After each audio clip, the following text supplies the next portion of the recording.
नमस्कार, मैं डॉक्टर तुषार शाह। शहर पुरानी दिल्ली, मोहल्ला बल्लीमारा और गली कासिम जान।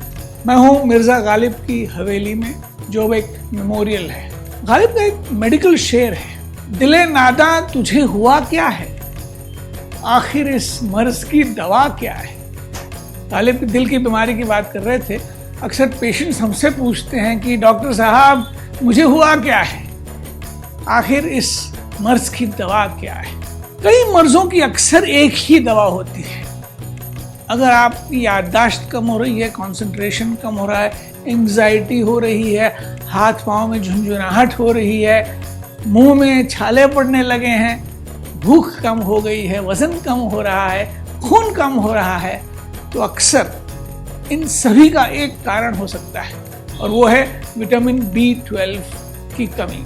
विटामिन B12 की कमी ज़्यादातर वेजिटेरियंस में होती है, क्योंकि वेजिटेरियन सोर्स B12 के बहुत कम है, मगर नॉन वेजिटेरियंस में भी हो सकती है। इस कमी को डायग्नोज करने के लिए ब्लड टेस्ट आसान सा है। विटामिन B12 देने से अनीमिया अगर B12 की कमी का हो तो तुरंत ठीक हो जाता है, और कई सारे सिम्टम्स अचानक गायब हो जाते हैं। चलता हूँ, लौट के मिलता हूँ।